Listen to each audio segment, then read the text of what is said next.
আমি এখন আপনার রোড পাস পেয়েছি, রোড পাস আমার কমপ্লিট হয়েছে। হ্যাঁ, এখন হচ্ছে আমি হট পাস করবো।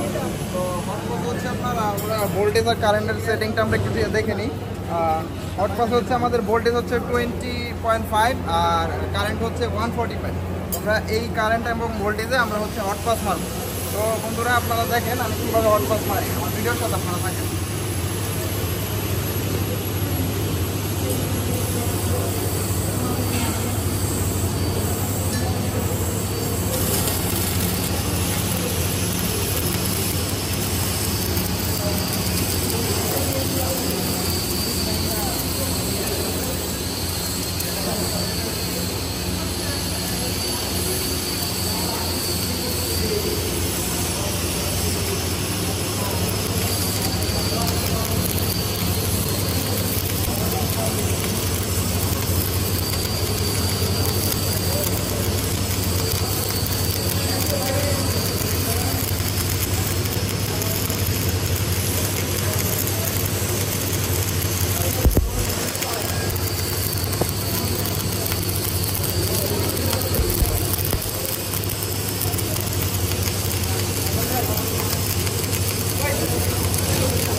আমি এখন হটপাস ফিরেছি, আমার হটপাস কমপ্লিট হয়েছে।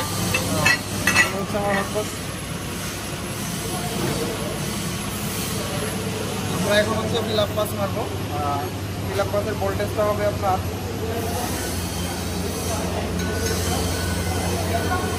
ফিল আপ পাসের ভোল্টেজ হবে 21 বা 161 ফিল আপ করবো। ফিল আপ পাস বন্ধুরা আরেকটা যেটা বিষয় না বললেই নয়, আমাদের ওয়েল্ডিং ডিপার্টমেন্টে কাজের ক্ষেত্রে সর্বপ্রথম যেটা আমাদের আরও বেশি জানা থাকা দরকার সেটা হচ্ছে হাউসকিপিং।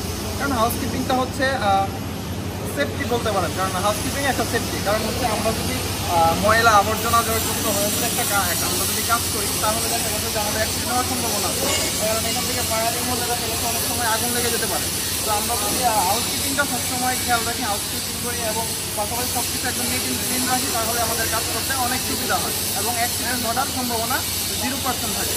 তো এই কারণে হাউসকিপিংটা খুব জরুরি। তো বন্ধুরা আমি এখন ফিল আপ পাস করবো, আপনারা আমার সাথে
আমি এখন ফিল আপ পাস মেরেছি, আমার ফিল আপ পাস কমপ্লিট।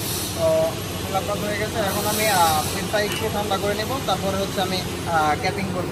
তো আপনারা দেখতে থাকেন, আমি ক্যাপিং করবো। প্লেটটা একটু ঠান্ডা করে নিতে হবে।